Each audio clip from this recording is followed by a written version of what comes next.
Well, welcome to today's Coffee with Job, coming from Moore College, and we're on to Job chapter 28, verses 1 to 11. Welcome to the new time as well, 7 a.m. in Oz. Obviously this is recorded the day before, and 8 p.m. I guess if you're watching this live in the UK, and 2 p.m. in the afternoon in the US, depends which part you're in.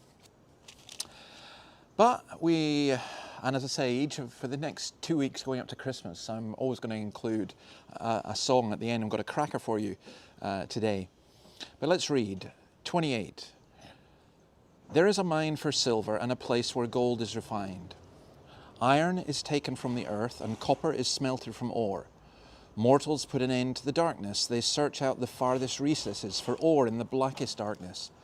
Far from human dwellings, they cut a shaft in places untouched by human feet. Far from other people, they dangle and sway. The earth from which food comes is transformed below as by fire. Lapis lazuli comes from its rocks, and its dust contains nuggets of gold. No bird of prey knows that hidden path. No falcon's eye has seen it. Proud beasts do not set foot on it, and no lion prowls there. People assault the flinty rock with their hands and lay bare the roots of the mountains. They tunnel through the rock. Their eyes see all its treasures. They search the sources of the rivers and bring hidden things to light. But where can wisdom be found? Where does understanding dwell? Well, mining is just an amazing thing. You know what Job does here is he says what a wonder human beings are, what ingenuity we have. We mine, and there's a lot of stuff, isn't there, about mining and things just now. Here in Australia, iron ore and copper and other things and coal are keeping the nation economically alive. The earth produces all these different things. Now, Job, here, he doesn't go down the man is a maggot route, does he? He praises man. He praises the persistence, the courage, the intelligence, and the cleverness, man's incredible skill. The Bible tells us that at this time, silver was mined in Arabia and Tarshish, that gold was imported from Arabia and Ophir and Sheba. In verse 4, he talks about men hanging while being lowered by ropes and others walking over them. He talks about how man does so much more than the animals. Look at verse 8. Proud beasts do not set foot on it, and no lion prowls there. He breaks through solid rock, overturns mountains at their baits, cuts tunnels in the rocks. I think of the Dutch in Rotterdam. They needed to get across a river, and it's just so muddy and it seemed impossible, but they did it. They're so technologically brilliant. The afsteldijk in the Netherlands, or the Channel Tunnel, or the Forth Bridge, or the Tay Bridge. Or think of things like microsurgery, or this computer. Just, it's incredible. I remember going to a farm in Errol and seeing the seed drill with a very basic plastic drum, but it worked.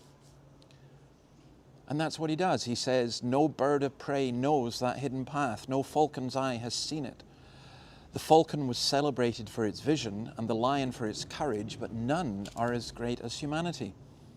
The poet Swinburne says this, glory to man in the highest, for man is the master of things. But, and this is where the but comes in, but where can wisdom be found? Where does understanding dwell? With all our technology, with all our ability, with all our intelligence, where is there wisdom?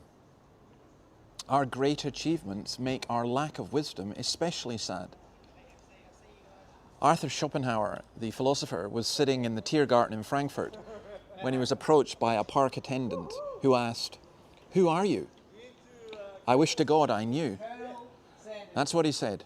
We are made in God's image, rationality, morality, and relationships.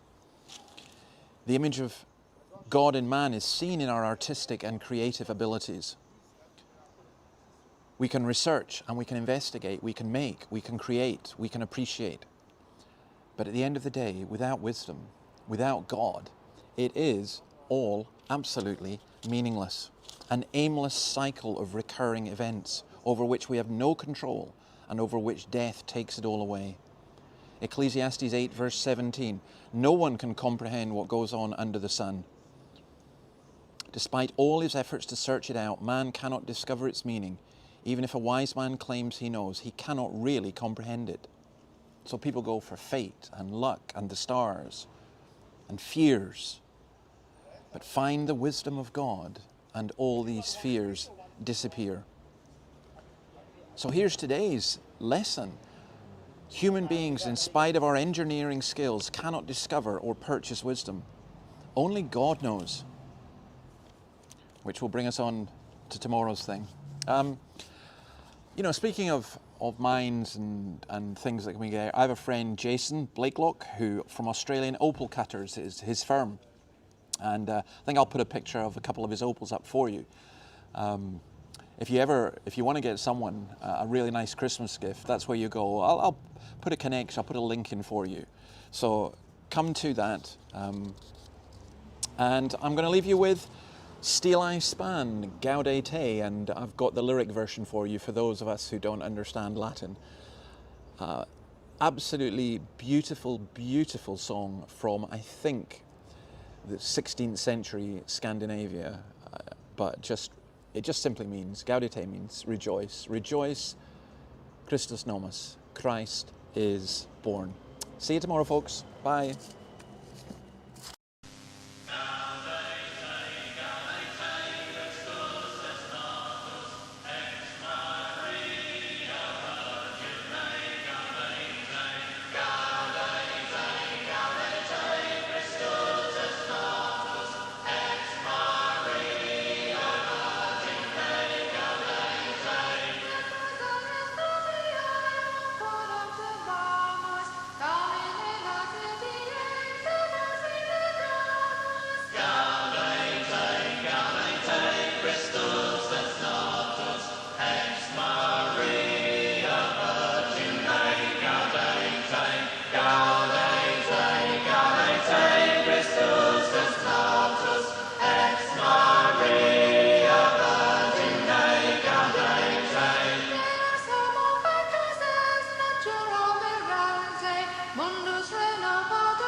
Gaudete, Gaudete, Christus est natus, ex mare.